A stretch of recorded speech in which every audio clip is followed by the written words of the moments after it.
Hello everyone, Assalamu alaikum. Welcome to our channel Physics with BKS. I am Dr. Bauer, third year MBBS student. तो in this video we are going to talk about current and electricity.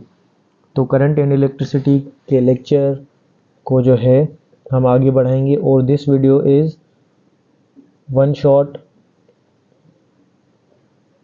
video जो कि आपको पता है कि specially for MDCAT 2024 के लिए है। This is for MDCAT 2024 following up your syllabus, और उसके साथ साथ जो इम्पोर्टेंट चीज़ें हैं वो सारी हम डिस्कस करेंगे। ठीक है। अच्छा, दूसरी ये चीज़ कि ये वीडियो वन शॉट, आप बोलते हो कि वन शॉट वीडियोस काफ़ी लंबी हैं, इस तरह से मतलब लेंदी हैं ये वो। तो देखें, अगर एक टॉपिक, छोटे से टॉपिक को आप पढ़ोगे तो उसमें अगर 10-20 मिनट आपके चले गए, तो ऐसे 3-4 टॉपिक आप पढ़ोगे तो 1 घंटा आपका चला जाएगा। तो बेहतर नहीं है कि 1.5 आवर में या 2 घंटे में आपका पूरा चैप्टर कवर हो जाए। तो इस तरह से आपका जो है ना टाइम बचता है। वैसे ये वीडियो होती लेंदी है, लेकिन MDCAT के हिसाब से आपको ये फ़ायदा देती है, और स्पेशली ये इम्प्रूवर्स जो है वो ज़्यादातर देखते हैं और डिमांड भी करते हैं, जो मैंने पहले भी वीडियोस बनाई थी। ठीक है। तो सबसे पहले वीडियो को शेयर करना है सबके साथ, ताकि म्यूचुअली सबका फ़ायदा हो, और किसी भी प्रोविंस के आप जो है स्टूडेंट हो तो आप जो है अपने फ्रेंड्स वगैरह के साथ शेयर करो ताकि आपको फ़ायदा हो। और दूसरा ग्रुप वगैरह ज्वाइन करने के लिए मेरा फिजिक्स विद BKS के नाम से ग्रुप है, उसको ज्वाइन करने के लिए लिंक कमेंट में जो है या डिस्क्रिप्शन में गिवन होगा, वहाँ से आप जो है ग्रुप भी ज्वाइन कर सकते हैं और मुझसे कुछ भी पूछ सकते हैं ग्रुप में। ठीक है। तो लेट्स स्टार्ट। तो सबसे पहले व्हाट इज़ करंट, जो चैप्टर का नाम है वो सबसे पहले आपको पता होना चाहिए, व्हाट इज़ करंट। अच्छा, तो ये जो कॉन्सेप्ट है इसका, इसमें काफ़ी बच्चों को जो है ना वो कन्फ्यूजन होती है, तो मैं इसमें पूरी चीज़ें आपको जो है वो क्लियर कर दूंगा कि अच्छा, करंट बेसिकली हम बोलते हैं कि net flow of charges, net flow of charges. ठीक है, net flow of charges per unit time, इस तरह से आप बोल सकते हो, पर यूनिट टाइम। यानी कि चार्जेस का जो है वो नेट फ्लो हो, यानी कि इस तरह से अगर हम देखें कि कोई चार्ज इधर को जा रही है, कोई इधर को, लेकिन नेट अगर चार्जेस देखें कि पर्टिकुलर डायरेक्शन में इतनी नंबर ऑफ चार्जेस जो है अगर जा रही हैं, इतनी number of charges particular direction में जा रही हैं, तो इसको हम बोलते हैं net flow of charges per unit time. ठीक है। तो इस डेफिनेशन के अकॉर्डिंग अगर मैं इसकी डेफिनेशन लिखूं, अगर मैं इसका फॉर्मूला लिखूं, फॉर्मूला क्या बनेगा, I is equals to Q upon T। I is equals to Q upon T, पहले सबसे पहले बेसिक चीज़ें। ठीक है। अच्छा, ये नेट फ्लो ऑफ चार्जेस हो रहा है, बाकी चार्जेस कोई इस डायरेक्शन में जा रही है, कोई इस डायरेक्शन में, कोई इस डायरेक्शन में, लेकिन नेट फ्लो ऑफ चार्जेस जो है वो हो रहा है। अच्छा, तो अगर मैं इसके हिसाब से इसका यूनिट निकालूं तो यूनिट क्या बनेगा, चार्ज का यूनिट हमारे पास क्या होता है, कूलम, और नीचे क्या आएगा हमारे पास, ये सेकंड। तो coulomb per second is basically ampere. अब ये बिल्कुल बेसिक चीज़ें हैं, आपको पता होती हैं, लेकिन अब जो मोस्ट इंपॉर्टेंट चीज़ है कि बच्चे जिस चीज़ में कंफ्यूज होते हैं, एक होता है हमारे पास करंट, कन्वेंशनल करंट, और दूसरा होता है इलेक्ट्रॉनिक करंट। यानी कि आपके पास करंट जो होते हैं वो दो होते हैं। करंट, बच्चे इन जो है ना दो चीज़ों में कंफ्यूज होते हैं, सबकी बात नहीं कर रहा मैं। कन्वेंशनल और दूसरा क्या है, इलेक्ट्रॉनिक। ठीक है, एक क्या है कन्वेंशनल करंट है, दूसरा क्या है इलेक्ट्रॉनिक करंट। कन्वेंशनल करंट वो होता है जो ड्यू टू, कन्वेंशनल करंट वो होता है जो ड्यू टू पॉजिटिव चार्जेस हो। ठीक है। और इलेक्ट्रॉनिक करंट वो होता है जो ड्यू टू इलेक्ट्रॉनिक चार्ज या नेगेटिव चार्ज की वजह से हो, उसको हम बोलते हैं इलेक्ट्रॉनिक करंट। ठीक है। तो इसको कन्वेंशनल क्यों करंट कहा जाता है, वो कन्वेंशन इसी की वजह से, क्योंकि शुरू में जब इलेक्ट्रॉन डिस्कवर नहीं हुआ था और नॉर्मली आपके पास जो चार्जेस का फ्लो समझा जाता था, for example this is battery, अगर ये यहाँ पर बैटरी है कोई, ठीक है, और इस तरह से हम सर्किट को बनाएं, यहाँ पर ये मैंने रेजिस्टर लगाया, तो अगर ये बैटरी का पॉजिटिव टर्मिनल है, इसको थोड़ा सा बड़ा करके बनाते हैं ताकि ये पॉजिटिव लगे और ये नेगेटिव, तो ऐसा समझा जाता था कि बैटरी के पॉजिटिव टर्मिनल में से पॉजिटिव चार्जेस निकलती हैं और वो जो है घूमकर इस डायरेक्शन में वापस आती हैं। तो अगर ऐसे देखा जाए कि जो एक्सटर्नल सर्किट है बैटरी के अलावा, ये जो हमारे पास बैटरी है इसके अलावा बाकी जो चीज़ होती है इसको हम बोलते हैं एक्सटर्नल सर्किट। तो इस एक्सटर्नल सर्किट में पॉजिटिव प्लेट से चार्जेस निकलती हैं, नेगेटिव प्लेट की तरफ से जाती हैं। अगर इस तरह से कोई या इस अरेंजमेंट में अगर कोई करंट फ्लो करे तो उसको हम नाम देते हैं क्या, कन्वेंशनल करंट। लेकिन जैसे कि अगर पॉजिटिव चार्जेस इधर को जाती हैं तो उतनी नेगेटिव चार्जेस अपोजिट डायरेक्शन में आती हैं। तो जब इलेक्ट्रॉन डिस्कवर हुआ तो पता ये चला कि इलेक्ट्रॉन जो है इस डायरेक्शन में मूव करता है और वो इसके बिल्कुल ऑपोजिट है। तो अगर बात देखो ना आप, बात दोनों ठीक है, बोलने का तरीका अलग अलग है। यानी कि करंट जो है वो पॉजिटिव चार्जेस, कोई बोल रहा था कि करंट जो है पॉजिटिव चार्जेस निकली और यहाँ से गई, अब कोई बोल रहा था इलेक्ट्रॉन निकला यहाँ से।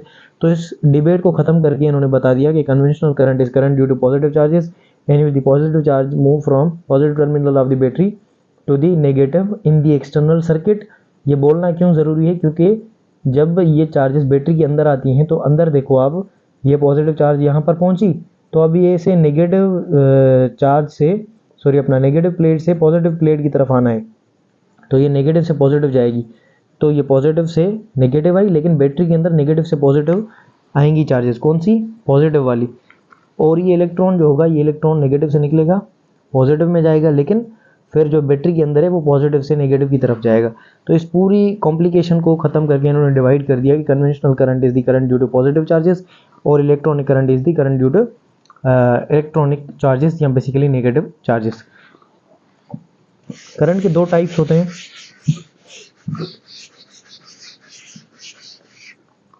करंट के आपके पास जो है ना वो दो टाइप्स होते हैं। एक होता है आपके पास एसी करंट और दूसरा होता है DC current.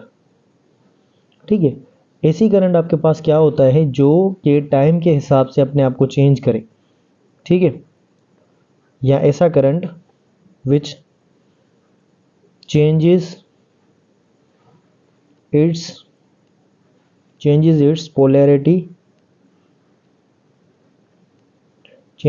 polarity with time। और डायरेक्ट में ये ऐसा नहीं होता, does not change it's polarity change नहीं करता, डज नॉट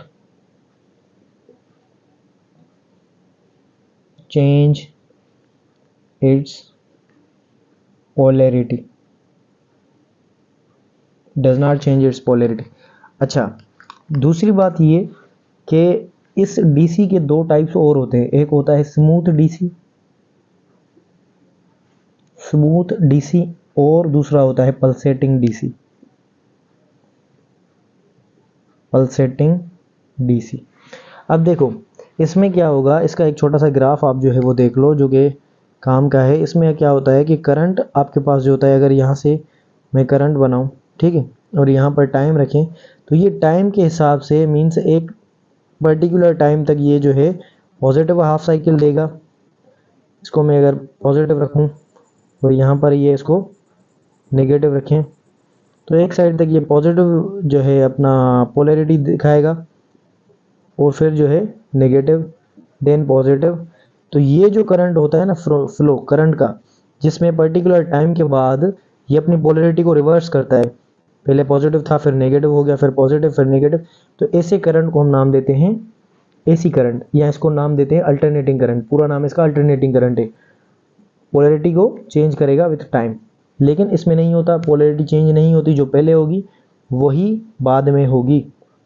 अगर यहाँ पर करंट की वैल्यू बनाए, यहाँ पर टाइम, तो करंट सेम रहेगा, इस तरह से करंट बिल्कुल इस तरह से स्ट्रेट लाइन में होगा। अच्छा, स्ट्रेट लाइन में अगर होगा तो इसको हम नाम देंगे क्या, स्मूथ डीसी, स्ट्रेट लाइन में। लेकिन अगर एसी अरेंजमेंट में होगा, जिस तरह से आप देखते हो किसमें, आप देखते हो इलेक्ट्रॉनिक्स वाले चैप्टर में, जब हम रेक्टिफिकेशन करते हैं तो उसमें आपको एसी अरेंजमेंट मिलती है जिसको हम नाम देते हैं क्या, पल्सेटिंग डीसी। इसमें देखो कोई रिवर्सल नहीं आ रहा, नीचे से कोई चीज़ नहीं आ रही। So all are positive, polarity is not changing and current is pulsative. Value zero से स्टार्ट हो रही है, मैक्सिमम तक जा रही है, फिर जीरो, फिर मैक्सिमम, फिर जीरो, फिर maximum, but zero, maximum and zero. So this is what you call pulsating DC. अब ये इसके थोड़े बहुत टाइप्स थे। अच्छा, करंट का फॉर्मूला हमने पढ़ा कि करंट का फॉर्मूला हमारे पास क्या होता है। करंट का हमारे पास फॉर्मूला होता है I is equals to Q upon T. ठीक है, तो अगर टाइम आपको ना गिवन हो तो इसको मैं इस तरह से भी लिख सकता हूँ, Q into F. F is what, frequency. ठीक है, ये फॉर्मूलाज को चेंज करना थोड़ा बहुत आपको आना चाहिए। अच्छा, तो दूसरी बात ये कि चार्ज हमारे पास जो है वो इक्वल होती है किसके, Q is equals to N E. Q is equals to N E. अच्छा, तो इसको मैं इस तरह से भी लिख सकता हूँ, Q is equals to N E upon T. इस तरह से भी लिख सकता हूँ। इसको मैं इस तरह से भी लिख सकता हूँ, N E into F. F is for frequency. ठीक है, तो ये 3-4 फॉर्मूलाज आपके पास करंट के आ गए। दूसरी एक चीज़ कि जब ट्रांसलेटरी मोशन अगर हो रही है, ठीक है, मींस चार्ज अगर ट्रांसलेटरी मोशन कर रही है तो ये फॉर्मूलाज लगेंगे। लेकिन अगर रोटेटरी मोशन हो रही है, रोटेटरी मोशन अगर हो रही है तो उसमें आप कौन से फॉर्मूलाज लगाओगे,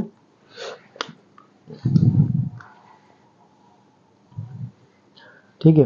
तो करंट का फॉर्मूला हमारे पास क्या है, I is equals to Q upon T. लेकिन अब देखो, जब रोटेटरी मोशन होगी तो चार्ज होगी सपोज इस तरह से, ये सर्कुलर पाथ में मूव करेगी, तो इस सर्किल को कंप्लीट करने के लिए जो टाइम लगता है उसको बोलते हैं टाइम पीरियड टी। तो टाइम पीरियड किसके इक्वल होता है, time required to complete one vibration, तो वो किसके इक्वल होता है, 2 पाई अपॉन ओमेगा। ये हमारे पास होता है टाइम पीरियड। तो यहाँ पर I is equal to Q upon T की जगह पर हम क्या रखेंगे, ये वाला टी, और इस Q की जगह हम क्या रखेंगे, नीचे टाइम की जगह ये ओमेगा, और ये 2 पाई चला जाएगा ऊपर इंटू 2 पाई। अब ओमेगा किसके इक्वल होता है, V is equal to R omega. तो ओमेगा की अगर वैल्यू रखूं तो ये क्या बनेगी, V अपॉन आर। तो नीचे वो भी रखनी है, 2 पाई क्यू चार्ज के लिए, नीचे क्या रखा हमने, V और ये R। ठीक है, नीचे क्या हमने रखा, R। दूसरी एक चीज़ ये भी इम्पोर्टेंट है कि फ्रीक्वेंसी के लिए अगर इसको रखें, फ्रीक्वेंसी में क्या होगा, ये ओमेगा अपॉन 2 पाई। तो इसी को अगर मैं फ्रीक्वेंसी के लिए फ्रीक्वेंसी के टर्म्स में रखूं, ये टाइम चला जाएगा, फ्रीक्वेंसी किसके इक्वल है, क्यू इंटू एफ बन जाएगा। फ्रीक्वेंसी किसके इक्वल है, ओमेगा अपॉन 2 पाई। अब ओमेगा किसके इक्वल है, V अपॉन आर। तो यहाँ पर मैंने रखा V और नीचे रखा R, तो ये इस तरफ से भी बन जाएगा QV अपॉन 2 पाई आर। तो ये फ्रीक्वेंसी के लिए, फ्रीक्वेंसी के टर्म्स में इसको मैं लिख सकता हूँ यहाँ पे QF, और ये वाला जो फॉर्मूला है करंट का, किसके टर्म्स में, टाइम पीरियड के टर्म्स में, टाइम पीरियड के टर्म्स में रोटेटरी मोशन के लिए। दोबारा से समझो, रोटेटरी मोशन में टाइम पीरियड के फॉर्मूला, ये सारे ट्रांसलेशन मोशन के लिए हैं, ट्रांसलेशन या ट्रांसलेटरी मोशन के लिए, और ये रोटेटरी मोशन के लिए। ये जनरली आपको थोड़ा बहुत प्रॉब्लम्स आ जाते हैं, तो मैं चाह रहा हूँ कि आप कोई चीज़ मिस ना करो। ये किसी भी बोर्ड के लिए आप जो है वीडियो जो है वो देख सकते हो। तो यहाँ पर देखो I = QF रखा मैंने, फ्रीक्वेंसी की वैल्यू निकाली। अगर चार्ज पार्टिकल घूम रहा है, रेडियस उसका R है, तो टाइम पीरियड कितना लगेगा T, 2π/ω। फ्रीक्वेंसी, अच्छा 2π/ω अगर फ्रीक्वेंसी सॉरी अपना टाइम पीरियड है, फ्रीक्वेंसी किसके इक्वल होगी, ω/2π। ये हमने यहाँ पर वैल्यू रखी, दो अलग अलग फार्मूलाज हमें मिल गए। तो ये जो है करंट के बारे में इस तरह से, ये फार्मूलाज को आपको थोड़ा बहुत चेंज करना आना चाहिए, ठीक है। तो ये सारी चीज़ें जो है वो इम्पोर्टेंट है रिगार्डिंग करंट। अच्छा, दूसरा एक छोटा सा थ्योरेटिकल पोर्शन आपको पता होना चाहिए। करंट जो है ना वो डिफरेंट, यानी कि कंडक्टर्स में करंट डिफरेंट चीज़ों की वजह से होता है। फॉर एग्जांपल अगर मैं मेटल्स की बात करूं, जैसे कि अगर मेटल्स की बात करूं, और दूसरा लिक्विड्स, और उसके साथ साथ गैसेस और सेमीकंडक्टर्स।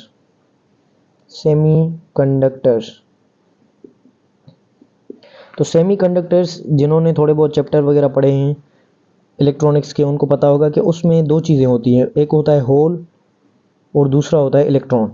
सेमीकंडक्टर में जो करंट होता है वो होल्स एंड इलेक्ट्रॉन्स की वजह से होता है। मेटल्स में क्या होता है, मेटल्स में आपके पास फ्री इलेक्ट्रॉन्स होते हैं, ठीक है। अब मैंने लास्ट वाला लिखा और फिर फर्स्ट लिखा ताकि आपको पता चले, मेटल्स फ्री इलेक्ट्रॉन्स, बस। सेमीकंडक्टर्स में होल्स होते हैं और उसके साथ साथ इलेक्ट्रॉन्स होते हैं, ठीक है। अब आ जाओ लिक्विड्स एंड गैसेस पर। लिक्विड्स में आपको पता है कि, अच्छा लिक्विड्स और गैसेस पर, तो अगर गैसेस की बात की जाए तो गैसेस में आपको पता है कि पॉजिटिव आयंस होते हैं। गैसेस में जैसे कि आपने डिस्चार्ज ट्यूब एक्सपेरिमेंट पढ़ा होगा, उसमें पॉजिटिव आयंस जनरेट होते हैं और उसके साथ साथ इलेक्ट्रॉन्स होते हैं, ठीक है।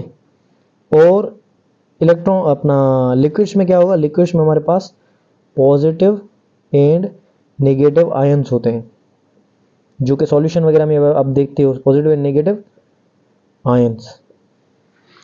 याद करने का सबसे आसान तरीका, सेमीकंडक्टर्स में होल्स एंड इलेक्ट्रॉन्स, मेटल्स में फ्री इलेक्ट्रॉन्स, लिक्विड्स में तो पॉजिटिव एंड नेगेटिव आयंस होते हैं, गैस में positive ions and electrons. Positive ions आपको याद करना है, ये वाली चीज़, प्रोटॉन या इस तरह से नहीं बोलना, प्रोटॉन होता है लेकिन पॉजिटिव आयंस होते हैं जनरली। तो ये है different current due to different जो है अपना मटेरियल्स।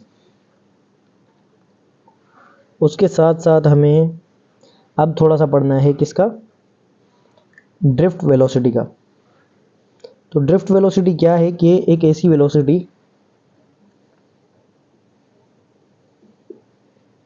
ड्रिफ्ट वेलोसिटी, इसको वी इस तरह से करके लिखते हैं। ड्रिफ्ट वेलोसिटी ऐसी वेलोसिटी है, the velocity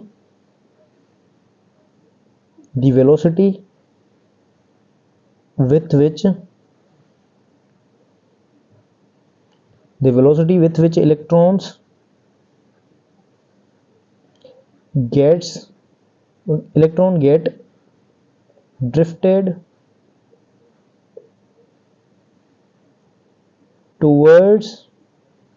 electrons get drifted towards positive terminal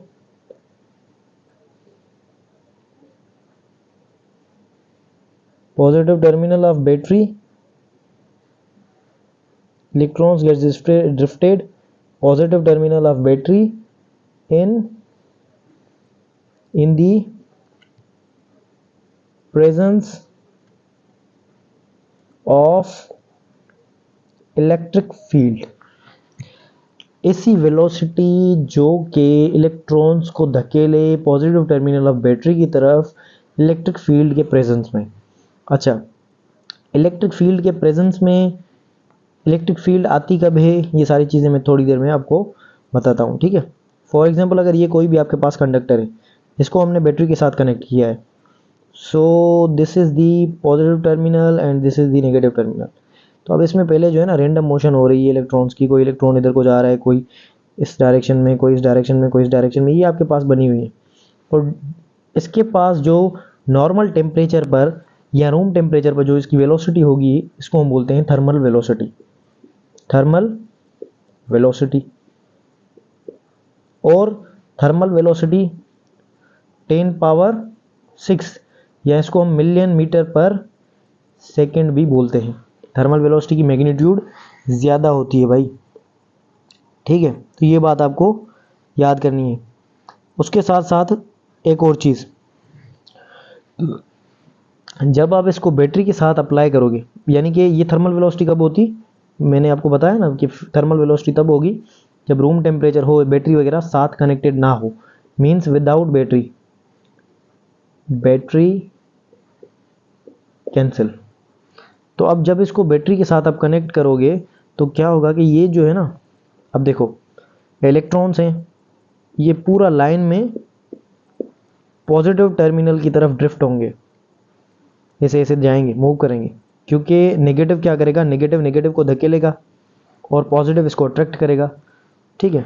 तो ये जो है ना ड्रिफ्ट होता होता आहिस्ता आहिस्ता मूव करेगा टुवर्ड्स पॉजिटिव टर्मिनल, यहाँ से नीचे आएगा, then this will move in the direction, positive direction of the battery, positive terminal.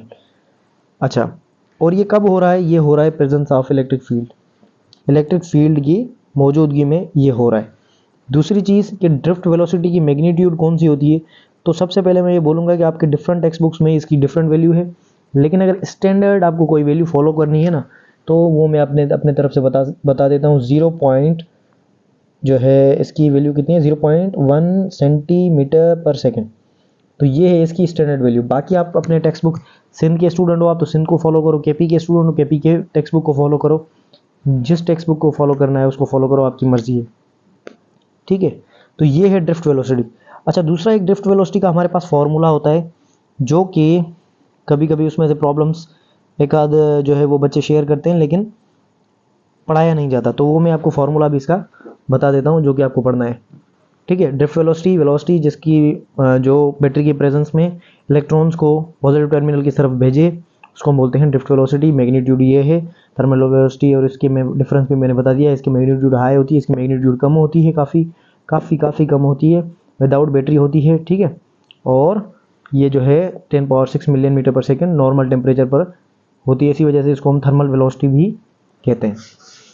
बाकी एमसीक्यूज़ में जनरली आप मेरी वीडियोस देख सकते हो, वर्कशीट्स वगैरह जैसे जो मैंने करंट इलेक्ट्रिसिटी की करवाई हुई हैं, वहाँ से आपको कॉन्सेप्ट्स मज़ीद क्लियर होंगे, क्योंकि उसमें मैंने क्वेश्चंस वगैरह करवाए हुए हैं।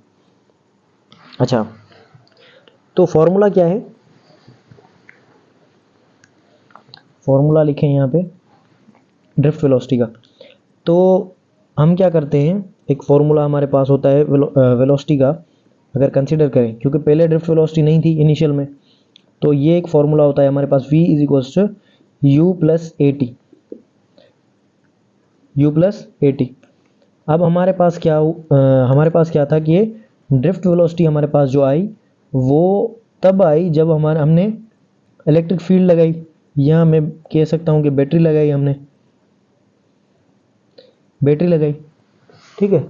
तो बैटरी वगैरह जब हमने लगाई तो उसके बाद क्या हुआ कि वेलोसिटी आना शुरू हो गई। तो इनिशियल में कोई हमारे पास ड्रिफ्ट वेलोसिटी नहीं थी, तो इसकी वजह से ये वी डी जो है ड्रिफ्ट वेलोसिटी वेक्टर क्वांटिटी है, इसको मैं ए टी के बराबर लिख सकता हूँ, ठीक है, इस तरह से। और दूसरा हमें पता है कि फोर्स जो है वो किसके इक्वल होता है, force is equals to M A. और दूसरा हमारे पास फोर्स होता है क्यू ई के, इलेक्ट्रिक फोर्स, इलेक्ट्रिक फील्ड वाले फॉर्मूला से हम पढ़ते हैं क्यू ई, ठीक है।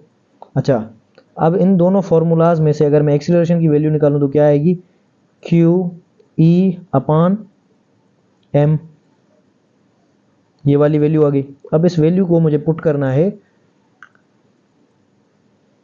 इस फॉर्मूला में।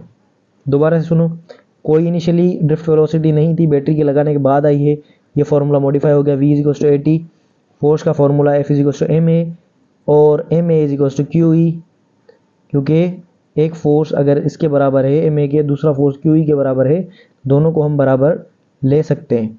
इसमें से हमने एक्सीलरेशन की वैल्यू निकाली, वो वैल्यू इसमें पुट करनी है, ड्रिफ्ट वेलोसिटी का फॉर्मूला तैयार। ड्रिफ्ट वेलोसिटी का फॉर्मूला किस तरह से आएगा, अब ये, अच्छा दूसरी एक चीज़ भी लगानी है इसमें, लेकिन वो मैं आपको बताता हूँ। एक्सीलरेशन की जगह हमने क्या रखना है, क्यू ई अपान एम, क्यू ई अपान एम। दूसरा ये इसके साथ टाइम की मल्टीप्लिकेशन, टाइम की मल्टीप्लिकेशन। अच्छा, इसको हमें क्या करना है, इस पूरे जो स्केलर्स है ना इसको अंदर रखो, इलेक्ट्रिक फील्ड को बाहर रखो। फिर मैं इसका रीज़न आपको बताता हूँ।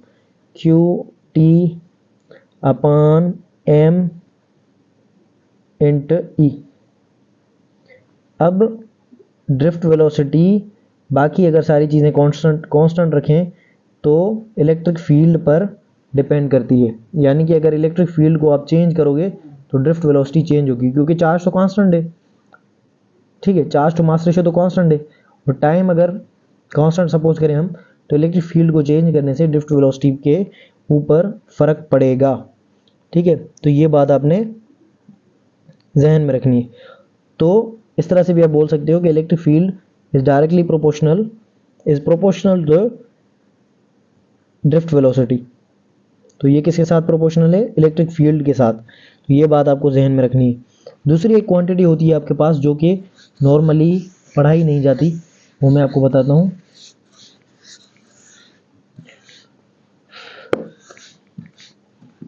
कौन सी, उसको हम बोलते हैं करंट डेंसिटी।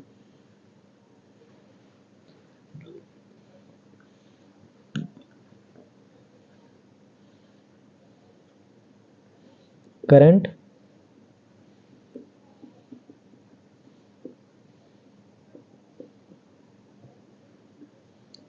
डेंसिटी। ठीक है, करंट डेंसिटी। अच्छा, करंट डेंसिटी क्या होती है? करंट डेंसिटी हमारे पास इसकी डेफिनेशन होती है, current density,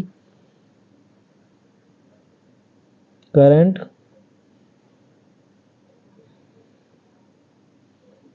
density is defined as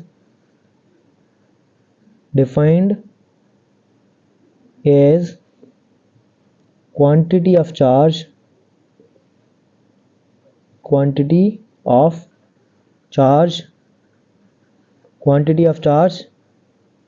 passing through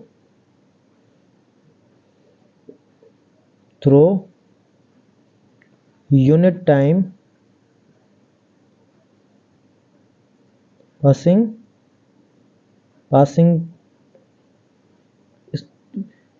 through in unit time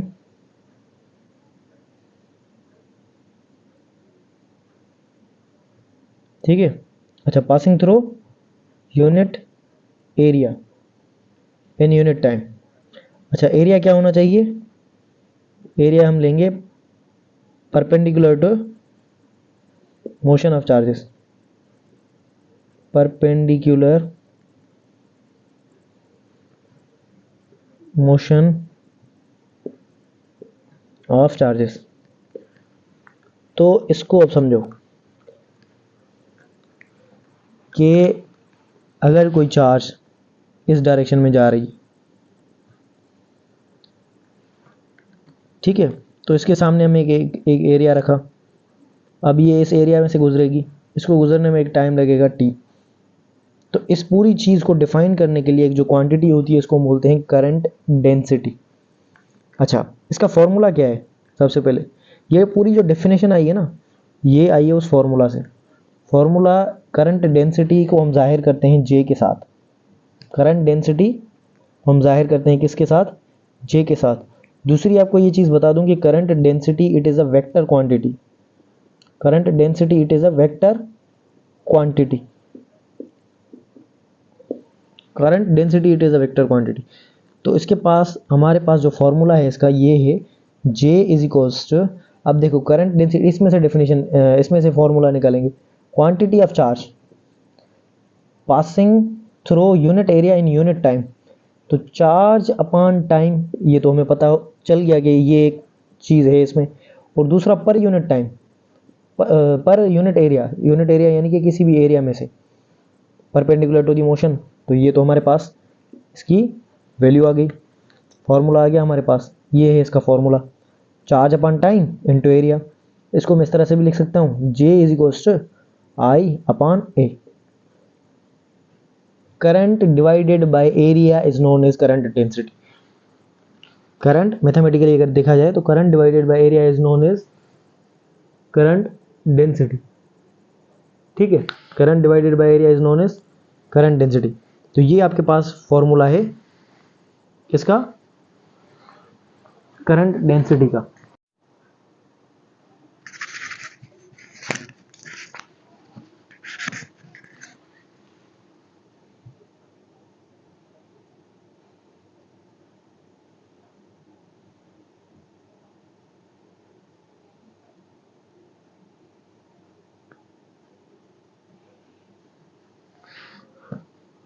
अच्छा, करंट डेंसिटी वेक्टर क्वांटिटी है तो इसका कोई ना कोई डायरेक्शन होना चाहिए, तो इसका डायरेक्शन कौन सा होगा। तो करंट डेंसिटी आपके पास पॉजिटिव डायरेक्शन में, सॉरी अपना पॉजिटिव चार्जेस के लिए, पॉजिटिव चार्जेस के लिए अगर for example positive charges move कर रही हैं और यहाँ पर अगर नेगेटिव चार्जेस हों, नेगेटिव चार्जेस, ठीक है, तो करंट डेंसिटी का डायरेक्शन पॉजिटिव चार्जेस के मोशन के डायरेक्शन में होगा, सेम। और इसके केस में क्या होगा, ऑपोजिट, यानी कि पॉजिटिव मोशन चार्जेस की मोशन की अलोंग और नेगेटिव चार्जेस के मोशन के against. So this is the direction for the current density.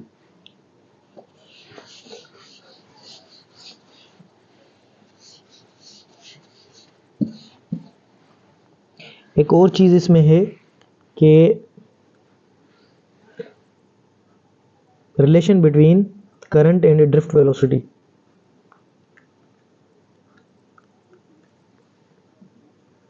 Relation between current and अपना current density and drift velocity. Current और ड्रिफ्ट वेलोसिटी में कौन सा रिलेशन है। अगर वीडियो स्लो लग रही है तो फास्ट फॉरवर्ड करके देखो। तो करंट का फॉर्मूला हमने पढ़ा, ड्रिफ्ट वेलोसिटी की अगर टर्म्स में देखा जाए, ड्रिफ्ट वेलोसिटी का फॉर्मूला अगर करंट की मैं बात करूं, I is equals to Q upon T, ये एक फॉर्मूला था हमारे पास। Q is equals to N E upon T, ठीक है। और अगर चार्जेस किसी एरिया में से गुजर रही हूँ तो इसको मैं लिख सकता हूँ ए। फॉर एग्जांपल अगर इस तरह से कोई कंडक्टर है आपके पास, उसमें से नंबर ऑफ चार्जेस गुजर रही हैं जिसका वॉल्यूम वी है, एरिया ए है, तो उसके लिए फॉर्मूला हमारे पास क्या बनेगा, उसके लिए हमारे पास फॉर्मूला बनेगा एन ई ए अपॉन टी। अच्छा, इसमें ए क्या है, ए हमारे पास एरिया है। अच्छा, दूसरी एक चीज़ इसमें एक और चीज़ होगी, इंट लेंथ, क्योंकि वॉल्यूम जो है ना ओवरऑल कांस्टेंट होता है। वॉल्यूम, पूरी चीज़ समझाता हूँ थोड़ा सा क्लियर हो जाए। अगर चार्ज आपके पास क्यू थी, ठीक है, अगर एक इलेक्ट्रॉन था तो उसके लिए ई, दो इलेक्ट्रॉन थे तो उसके लिए टू ई, तीन इलेक्ट्रॉन थे तो उसके लिए थ्री। तो अगर एन नंबर ऑफ इलेक्ट्रॉन्स थे तो उसके लिए हमने क्या रखा था, एन ई, ठीक है। तो अगर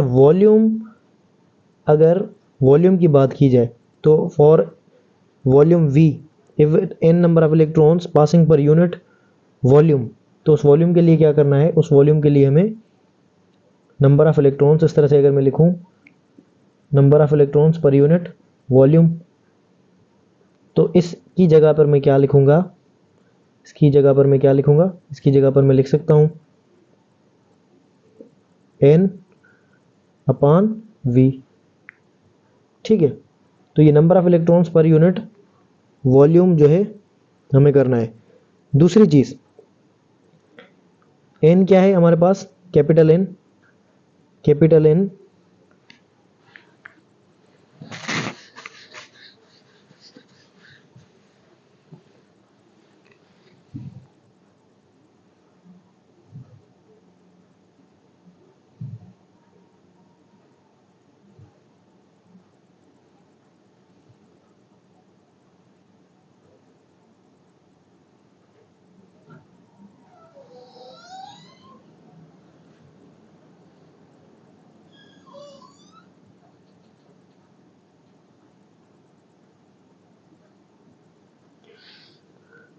तो आपके पास एक फॉर्मूला होता है जिसको हम बोलते हैं I is equals to Q upon T. ठीक है, ये हमारे पास एक जनरल फार्मूला है करंट के लिए।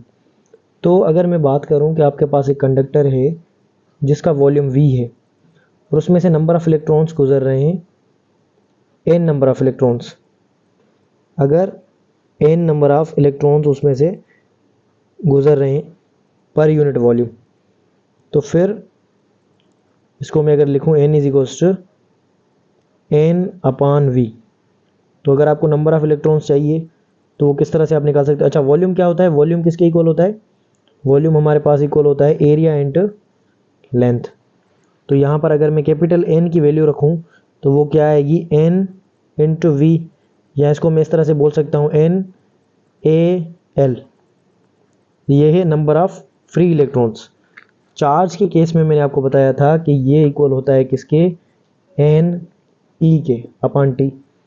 N किसके इक्वल है, N है हमारे पास इक्वल NaL। तो ये हमारे पास क्या बन जाएगा, NaLe अपॉन टी। तो अगर इसको फॉर्मूला को मैं थोड़ा सा रीअरेंज करके रखूं तो ये हमारे पास क्या बनेगा, NaE और इसके साथ ये L अपॉन टी बाहर। ठीक है, तो लेंथ अपॉन टाइम ये किसके इक्वल होता है, ये हमारे पास इक्वल होता है वेलोसिटी के। तो NaE और लेंथ अपॉन टाइम ये हमारे पास बनेगा ड्रिफ्ट वेलोसिटी या v, और जिसको आप बोल सकते हो d। और ये इस साइड क्या आ गया हमारे पास, करंट। लेकिन हमें जो रिलेशन निकालना है, ये तो हमें रिलेशन मिला करंट और ड्रिफ्ट वेलोसिटी के दरमियान, हमें रिलेशन चाहिए करंट डेंसिटी के दरमियान, करंट डेंसिटी। करंट डेंसिटी क्या था, करंट डिवाइडेड बाय एरिया। बिल्कुल, तो इसको मैं क्या करूंगा, इस एरिया को जो यहाँ पर मल्टीप्लाई कर रहा है उस साइड जाकर डिवाइड करवाऊंगा। तो I upon A is equals to NeVd। ठीक है, I upon A is equals to NeVd। This is the formula, another formula किसका, करंट डेंसिटी का। तो करंट डेंसिटी किसके इक्वल है मजीद, NeVd, ड्रिफ्ट वेलोसिटी।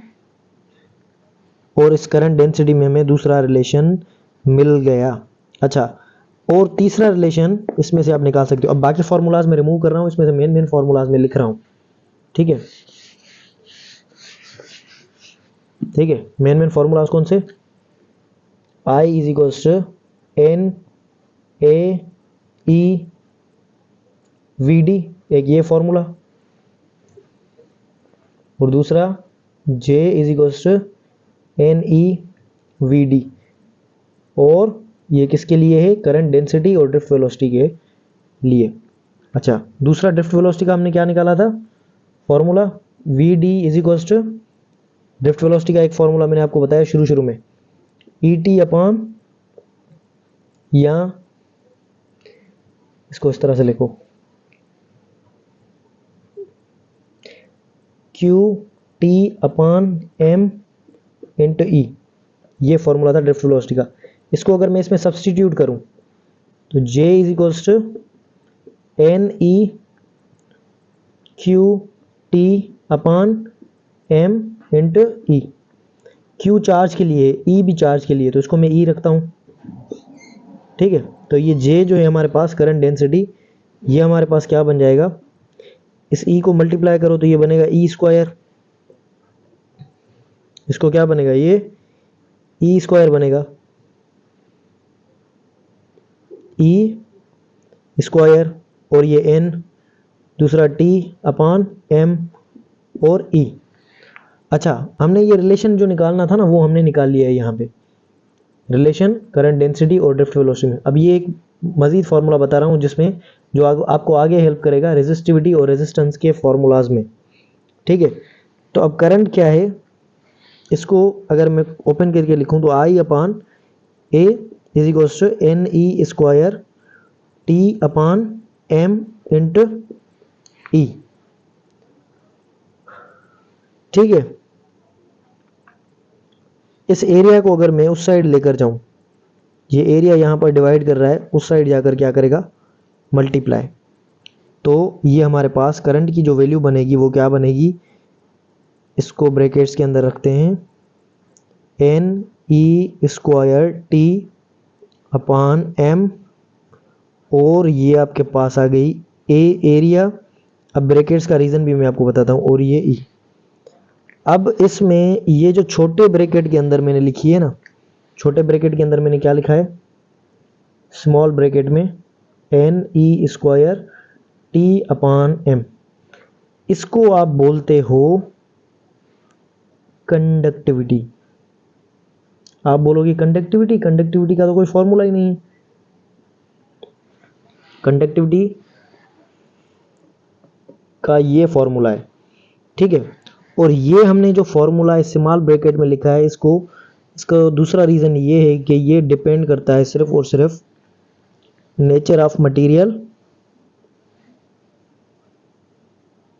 किस पे डिपेंड करता है, nature of material, nature of material and temperature. Nature of material और टेम्परेचर पर ये डिपेंड करता है। स्मॉल ब्रैकेट में जो चीज़ है वो नेचर ऑफ मटेरियल और टेम्परेचर पे। अच्छा, इसमें ए क्या है, ए हमारे पास एरिया है। दूसरा ई हमारे पास क्या है, ई हमारे पास इलेक्ट्रिक फील्ड है। और इससे एक चीज़ जाहिर हुई कि ये जो है डज नॉट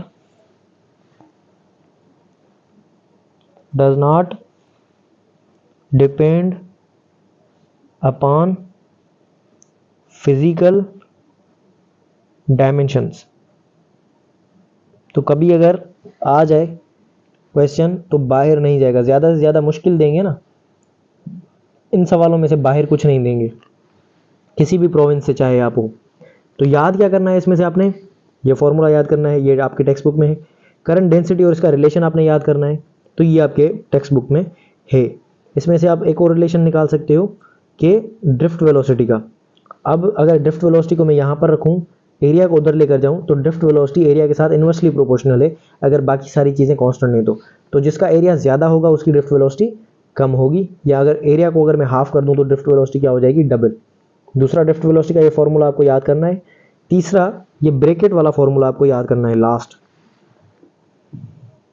और इसमें ये चीज़ याद करनी है, जो स्मॉल ब्रैकेट में है ये कंडक्टिविटी है आपकी, और इसके बिल्कुल अगर रिवर्स लिखूँ मैं, M upon N E square into T, तो ये आपके पास रेजिस्टिविटी है, उसके लिए भी सेम है। रेजिस्टिविटी है nature of material and temperature पर डिपेंड करती है, does not depend upon the physical dimensions, ठीक है। तो ये थी एक एडिशनल नॉलेज जो मैंने आपके साथ शेयर की। अब चलते हैं बाकी चीज़ों की तरफ।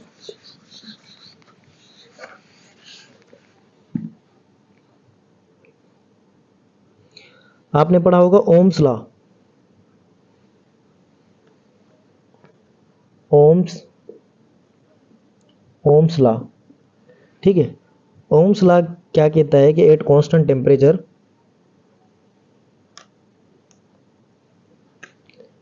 एट कांस्टेंट टेम्परेचर, ठीक है, at constant temperature current flowing through a conductor is directly proportional with the voltage applied. अब ये थोड़ा सा जल्दी हो गया क्योंकि मुझे चैप्टर खत्म करना है। करंट वोल्टेज अप्लाइड, यानी कि अगर टेम्परेचर कांस्टेंट हो तो करंट वोल्टेज के साथ डायरेक्ट रिलेशन में होगा। ये ग्राफ, ये अपना ओम्स लॉ किसके लिए है, मेटालिक कंडक्टर्स के लिए। हर चीज़ पर क्या ये अप्लाई होता है, नहीं। तो इसकी वजह से मैं बोलूँगा यहाँ पे मेटालिक कंडक्टर्स के लिए जो है वो वैलिड है। दूसरा नॉट यूनिवर्सल, हर जगह पर अप्लाई नहीं होगा। कुछ लॉज होते हैं ना जो हर जगह अप्लाई होते हैं, जैसे कि जो है लॉ ऑफ ग्रेविटेशन हो गया, ठीक है। तो ये यूनिवर्सल लॉ नहीं है, मेटालिक कंडक्टर्स पर अप्लाई होता है सिर्फ और सिर्फ। दूसरी एक चीज़, ठीक है, दूसरी एक चीज़ के इसमें करंट जो है वो डायरेक्टली प्रोपोर्शनल किसके साथ, वोल्टेज के साथ। मेटालिक कंडक्टर्स पर अप्लाई होगा, यूनिवर्सल लॉ नहीं है। मेटालिक कंडक्टर्स के लिए जो ग्राफ देगा वो क्या होगा, लीनियर। अब ये सारी चीज़ें मैं आपको बताता हूँ कि लीनियर क्या है और किस तरह से, और नॉट यूनिवर्सल बाकी चीज़ों के लिए, सेमीकंडक्टर्स और बाकी जो भी चीज़ें होंगी उसके लिए इसका जो ग्राफ आएगा वो नॉन लीनियर ग्राफ आएगा, लीनियर या यूनिफॉर्म। ठीक है, तो ये है आपका ओम्स लॉ। करंट को बढ़ाओगे तो वोल्टेज बढ़ेगा, करंट को कम करोगे तो वोल्टेज कम होगा जब टेम्परेचर आप कांस्टेंट रखो तो। और ये किसके लिए होगा, ये होगा मेटालिक कंडक्टर्स के लिए। यानी कि कोई भी आपने मेटालिक कंडक्टर उठाया, उसमें अगर आप टेम्परेचर किसी तरीके से कांस्टेंट रखो तो उसकी वजह से करंट और वोल्टेज डायरेक्टली प्रोपोर्शनल होंगे। अच्छा, जब कोई दो चीज़ें आपस में प्रोपोर्शनल होती हैं इस तरह से, तो उस प्रोपोर्शनलिटी को रिमूव करके हम कोई ना कोई एक कांस्टेंट देते हैं। तो यहाँ पर कांस्टेंट क्या आएगी, यहाँ पर कांस्टेंट आएगी के, और यहाँ पर ये वी। के क्या है, के आपके पास जो है वो है कंडक्टेंस। के क्या है, कंडक्टेंस। और कंडक्टेंस क्या होती है, ये रेजिस्टेंस का ऑपोजिट होती है। तो हमें जो फॉर्मूला रखना है वो रेजिस्टेंस के टर्म्स में रखना है।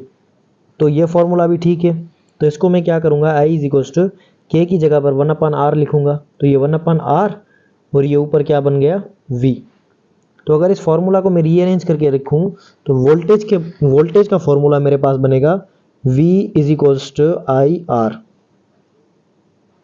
सो this is the expression of Ohm's law. ये भी एक्सप्रेशन है, ये भी एक्सप्रेशन है, ये भी एक्सप्रेशन है करंट के लिए। ठीक है। अच्छा, दूसरी एक चीज़ कि इसमें कांस्टेंट टेम्परेचर रखा है, तो इसमें से क्या फ़ायदा होगा, तो इसमें से वो फ़ायदा होगा जो हमने थोड़ी देर पहले रखा कि कंडक्टिविटी और बाकी चीज़ें, रेजिस्टिविटी, ये जो है कांस्टेंट रहेंगी। ठीक है, जो वो टेम्परेचर पर डिपेंड कर रही थी, तो कंडक्टिविटी और रेजिस्टिविटी जो है वो कांस्टेंट रहेंगी, ये सारी चीज़ें कांस्टेंट रहेंगी। अब अगर मैं बात करूं इसके ग्राफ्स की, ये जो मैंने एनी स्क्वायर वाला फॉर्मूला वगैरह बताया था ना, वो यहाँ पर भी हो सकता है, लिख सकते हैं हम, लेकिन थोड़ा ज़्यादा हो जाएगा। हर जगह पर उसकी ज़रूरत नहीं है, लेकिन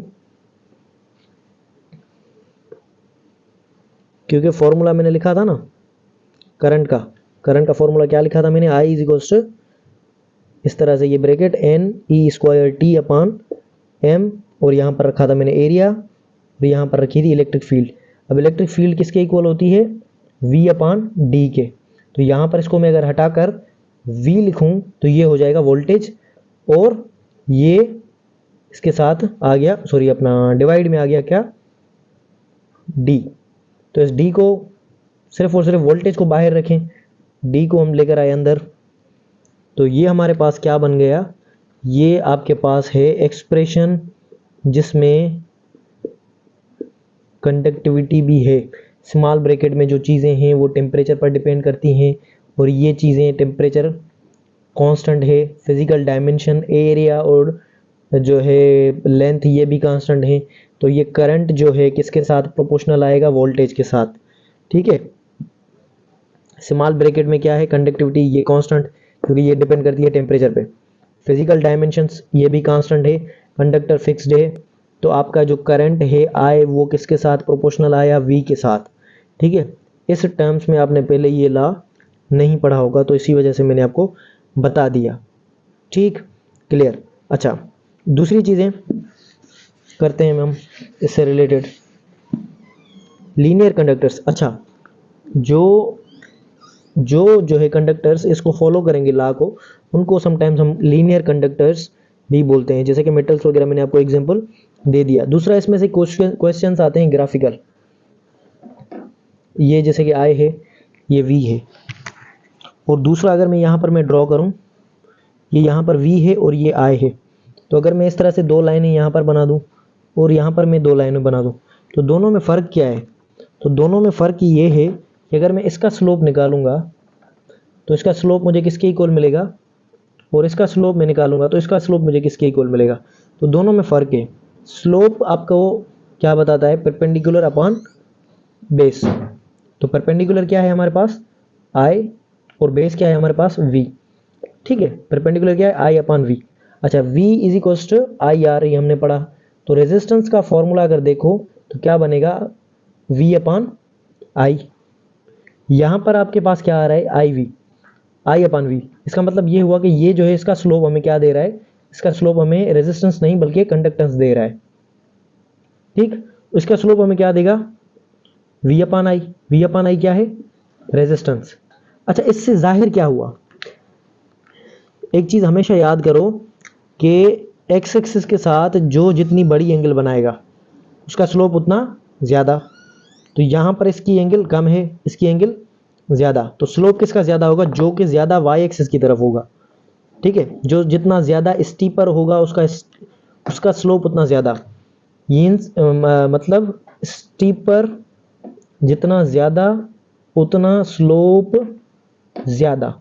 अब देखो, अगर मैंने इसको लिखा ए, इसको लिखा मैंने बी, इसको लिखा मैंने ए, इसको लिखा मैंने बी।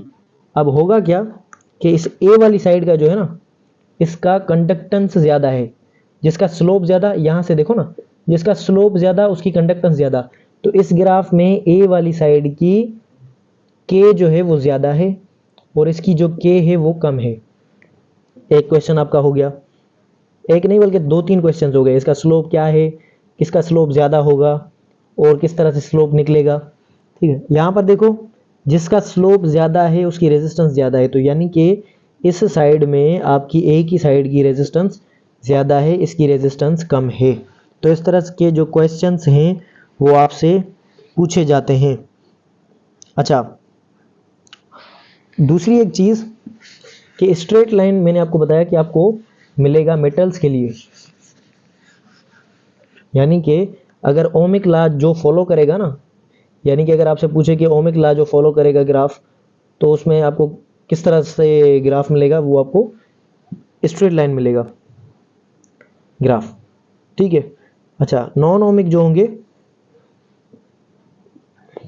वो आपको स्ट्रेट लाइन नहीं मिलेगा, वो यहाँ तो इस तरह से चला जाएगा या इस तरह से चला जाएगा। तो उसको हम बोलते हैं कर्व या नॉन लीनियर, नॉन लीनियर या नॉन यूनिफॉर्म। ये लीनियर मिलता है और लीनियर कंडक्टर्स भी इनको हम बोलते हैं, या यूनिफॉर्म। ये आप चीज़ें खुद से देख लो। दूसरा हमारे पास क्या होता है, रेजिस्टेंस। अब रेजिस्टेंस के बकाया फॉर्मूलाज अलग से आपके पता है कि रेजिस्टेंस, अच्छा, रेजिस्टेंस अगर किसी को डिटेल में पढ़ना है तो रेजिस्टेंस ऑल कॉन्सेप्ट्स के नाम से मेरी एक वीडियो जो है वो अपलोडेड है, वो वहाँ से आप जो है देख सकते हो। रेजिस्टेंस क्या होती है हमारे पास, रेजिस्टेंस की आपको पता है कि फॉर्मूला V1 शॉर्ट है। जो चार्जेस को जो ऑब्स्ट्रक्शन होती है फ्लो में, उसको हम बोलते हैं रेजिस्टेंस। ठीक है, रेजिस्टेंस का फॉर्मूला क्या होता है, रेजिस्टेंस का फॉर्मूला हमारे पास होता है रो एल अपॉन ए। रेजिस्टेंस किसके साथ प्रोपोर्शनल होती है, लेंथ के साथ।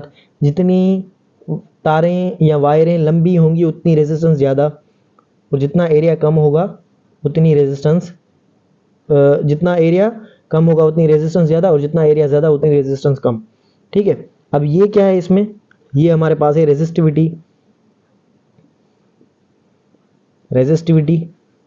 कंडक्टिविटी का मैं पहले ही बता चुका हूँ। तो ये क्या है हमारे पास, ये लेंथ है, ये है एरिया। तो ये रेजिस्टेंस लेंथ के साथ डायरेक्टली प्रोपोर्शनल है और एरिया के साथ इन्वर्सली प्रोपोर्शनल। अगर कंपैरिजन मेथड से R2 अपॉन R1 में लिखूं तो ये किस तरह से बनेगा, ये हमारे पास बनेगा, कांस्टेंट की वैल्यू कैंसिल हो जाती है कंपैरिजन में, तो ये हमारे पास बनेगा L2 upon L1 into A1 upon A2। ठीक है, फॉर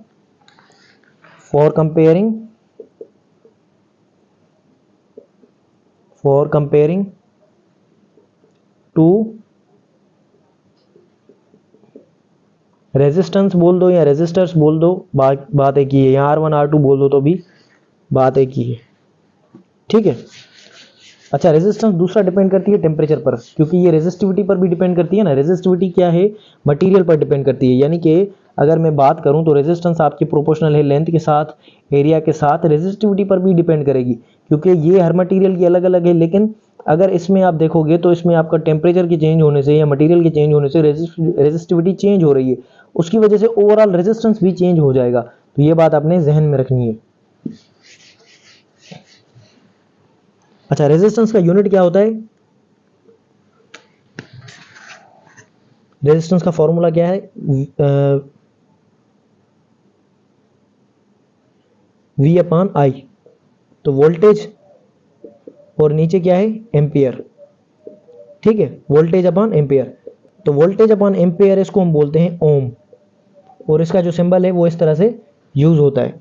कंडक्टेंस का जो यूनिट होता है, कंडक्टेंस इसके ऑपोजिट है, I upon V is equals to K, या इसको मैं बोल सकता हूँ I is equals to KV।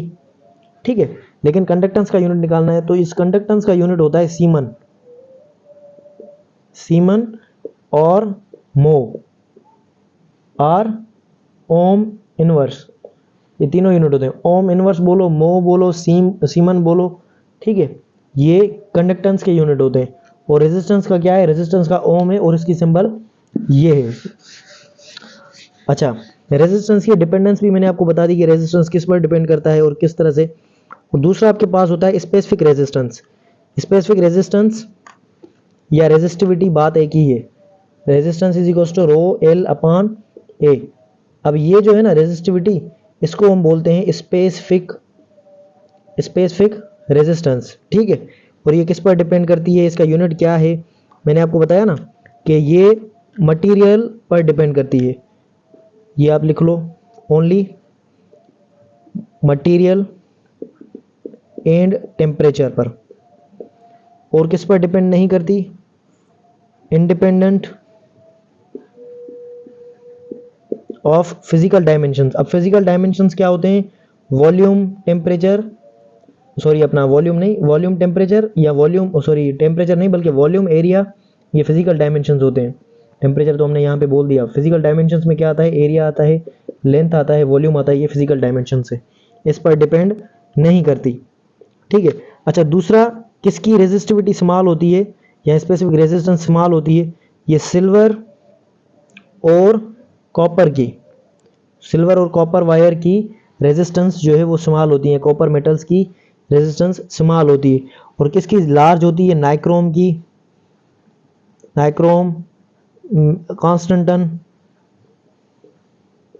Constantan और मैग्नेन, इन सब की जो है स्पेसिफिक रेजिस्टेंस लार्ज होती है। ठीक है। अब इसका यूनिट जो है आप निकाल सकते हो, यूनिट में कोई मसला नहीं है निकालने में। अब देखो ना, ये बनेगा आर ए अपॉन एल, और रेजिस्टेंस का यूनिट क्या था? रेजिस्टेंस का यूनिट था ओम, इंटू ये होगा मीटर स्क्वायर, और नीचे मीटर, मीटर इसमें खत्म, ये बनेगा ओम इंटू मीटर। किसका यूनिट है? स्पेसिफिक रेजिस्टेंस का, ओम इंटू मीटर।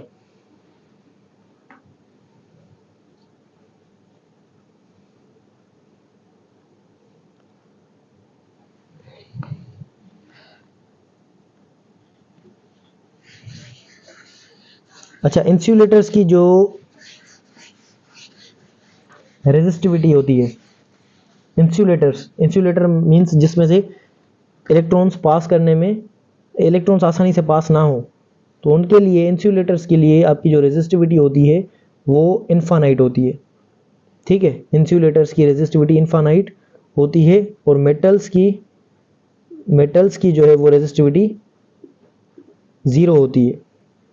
और कंडक्टिविटी में उल्टा होता है। कंडक्टिविटी में मेटल्स की कंडक्टिविटी वो इन्फिनिटी होती है, और रेजिस्टिविटी जो है वो, रेजिस्टिविटी मेटल्स की नहीं, इस तरह से नहीं, इसको मैं अलग से आपको बताऊं, एक सेकंड।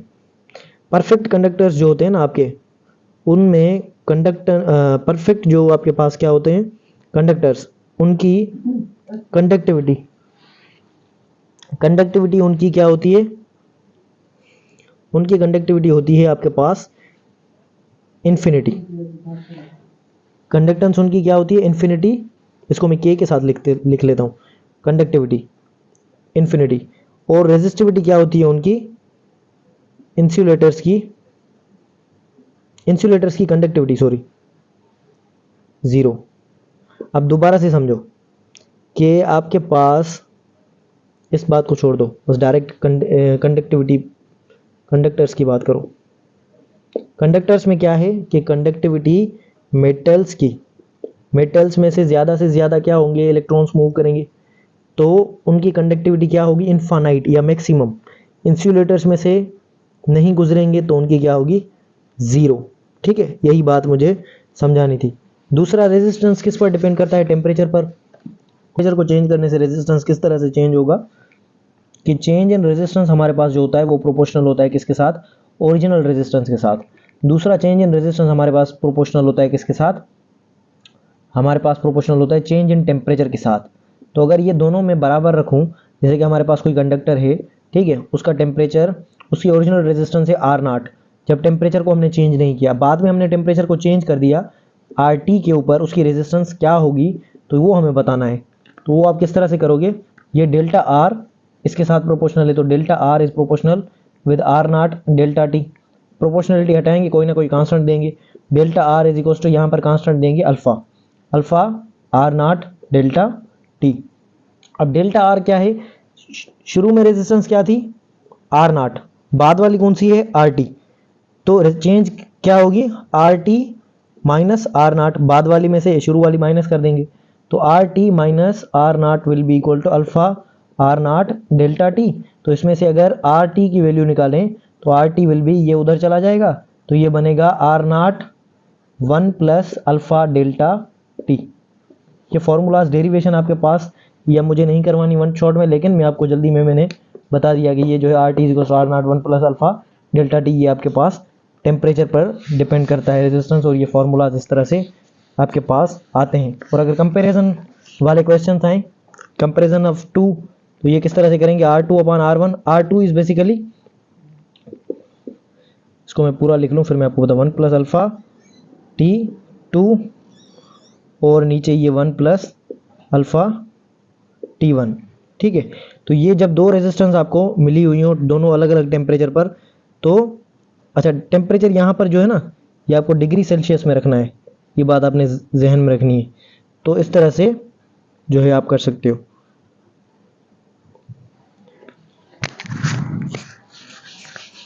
दूसरा आपके पास है सीरीज कनेक्शन और parallel connection, series and parallel. याद कर लो, सीरीज कनेक्शन वो होता है जिसमें करंट सिंगल डायरेक्शन में फ्लो करे, डिवाइड ना हो, करंट करंट डिवाइड ना हो।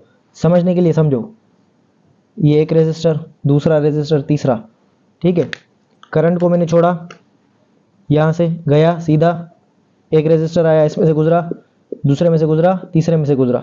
तो करंट करंट को सिंगल फ्लो मिलता है जब ऐसे कनेक्शन को या ऐसी सर्किट को हम बोलते हैं सीरीज करंट। पैरेलल में क्या होगा कि करंट डिवाइड होगा इस तरह से, ठीक है, ये आपके पास बैटरी है, और ये इस तरह से, ये R1, ये R2 and this is R3।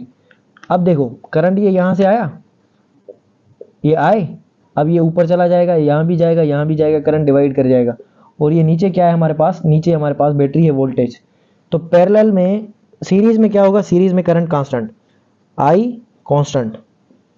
Parallel में क्या होगा, पैरेलल में वोल्टेज कांस्टेंट, पैरेलल में वोल्टेज कांस्टेंट, ये बात आपको याद करनी है। दूसरा क्या होगा, दूसरा हमारे पास रेजिस्टेंस, रेजिस्टेंस सीरीज में जो है ना, इक्विवेलेंट रेजिस्टेंस वो R1 plus R2 plus R3 इस तरह से डायरेक्टली ऐड होंगी।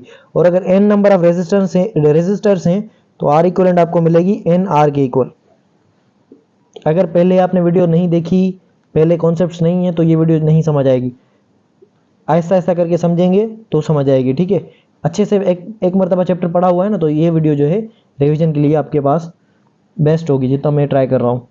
पैरेलल में रेजिस्टेंस क्या होगी, 1/R is equal to 1/R1 plus 1/R2 plus 1/R3।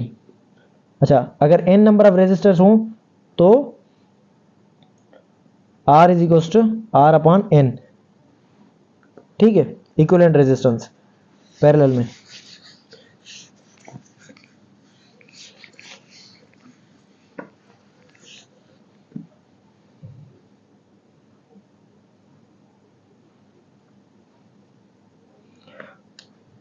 अच्छा, पैरेलल में अगर दो कनेक्शंस हैं, जैसे कि अगर एक रेजिस्टर इस तरह से, दूसरा रेजिस्टर R1 और R2, तो इसकी इक्विवेलेंट किस तरह से निकालेंगे? तो इसके इक्विवेलेंट एक तो तरीका ये है कि 1/R is equals to 1/R1 plus 1/R2।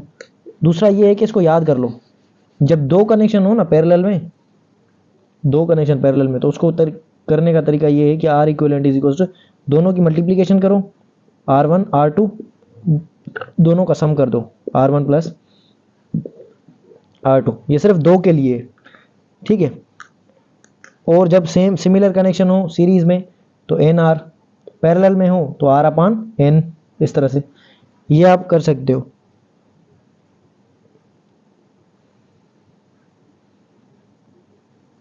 ठीक है, तो ये सिंपल जो है वो सवाल मैंने आपको बता दी है जनरली। बाकी प्रैक्टिस के लिए मेरे MCQs अवेलेबल हैं, बाकी चीज़ें अवेलेबल हैं, वो आप वहाँ से देख सकते हो। ठीक है, और एक चीज़ है किरचॉफ्स फर्स्ट लॉ, सेकंड हम नहीं पढ़ेंगे, ज़्यादा से ज़्यादा क्वेश्चंस आएंगे PMDC सिलेबस के अकॉर्डिंग, फर्स्ट लॉ में से ही आएंगे, किरचॉफ्स फर्स्ट लॉ। इसका मतलब ये है कि जंक्शन पर, ये जो सिंगल पॉइंट है ना, किसी जंक्शन में अगर करंट आ रहा है तो वहाँ पर उसका सम ज़ीरो होगा। फॉर एग्जांपल यहाँ से अगर करंट आया 2 एम्पियर, यहाँ से करंट आया 4 एम्पियर, ठीक है, 2 यहाँ पर चला गया, नहीं अगर 3 यहाँ पर चला गया तो बताओ यहाँ पर कितना जाएगा? ठीक है, तो ये इस पॉइंट के ऊपर इस करंट को ज़ीरो करना है। 2 आया 4 आया, टोटल यहाँ पर कितना आ गया? 6 में से 3 चला गया इधर, बाकी यहाँ पर कितना जाएगा? यहाँ पर जाएगा 3, तभी तो इस पॉइंट के ऊपर हमारे पास ज़ीरो बनेगा। तो करंट ऑन अ जंक्शन, ठीक है, current on a junction is zero, sum of current, algebraic sum of electric current meeting at a junction is zero. यहाँ करंट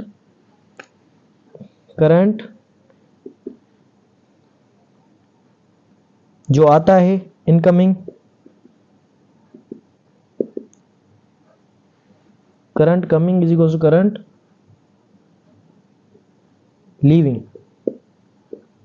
ठीक है, बेसिक सवाल हैं, जनरल मैंने आपको रिपीट भी करवा दिया, जितना मुझसे हो सका मैंने कोशिश किया ताकि मैं आपको सारी चीज़ें क्लियर करवा सकूं और बाकी चीज़ें भी समझा सकूं।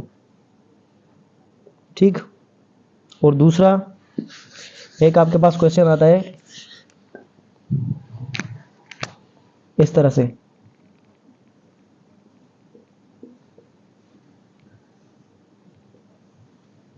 ये अरेंजमेंट किस तरह से? तो अगर मैं इसको अरेंजमेंट लगाऊं, सपोज यहाँ पर 0 है, यहाँ पर V है, तो ये 0, ये यहाँ से यहाँ गया, ये यहाँ पर भी आ गया 0, ये V, ये यहाँ से यहाँ गया, ये यहाँ पर V, यहाँ पर भी V। ठीक, अब देखो ये रेजिस्टर है 0V के दरमियान, ये रेजिस्टर है 0V के दरमियान, ये रेजिस्टर है ये 0V के दरमियान। तो ऐसी अरेंजमेंट को बगैर सोचे पहले देखना कनेक्शन किस तरह से, ऐसा ना हो कि फिर मुझे बोलोगे मैंने बताया था R1 R2 R3, क्योंकि जब पोटेंशियल सेम हो, V सेम, तो अरेंजमेंट कौन सी होती है? अरेंजमेंट होती है पैरेलल। तो इसका आंसर निकालो, 1/R is equal to 1/R1 plus 1/R2 plus 1/R3। ये मैंने वन शॉट में आपको रिवाइज करवा दिया फॉर MDK 2024। आई होप कि आपको ये चीज़ें क्लियर हुई होंगी, समझ आया होगा। Do share your feedback with me, मेरे साथ अपना फीडबैक लाजमी शेयर किया करो, अपने दोस्तों के साथ भी वीडियो शेयर किया करो ताकि सबका म्यूचुअली फ़ायदा हो। दूसरी ये चीज़ कि अगर आपको प्रैक्टिस वगैरह की वीडियोस देखनी है तो इसी चैनल पर मैंने काफ़ी प्रैक्टिस क्वेश्चंस करवाए हुए हैं, रिगार्डिंग करंट इलेक्ट्रिसिटी के भी मैंने काफ़ी क्वेश्चंस करवाए हुए हैं, तो आप प्रैक्टिस क्वेश्चंस वहाँ से देख सकते हैं। बाकी wish you all the very best, अल्लाह हाफिज़।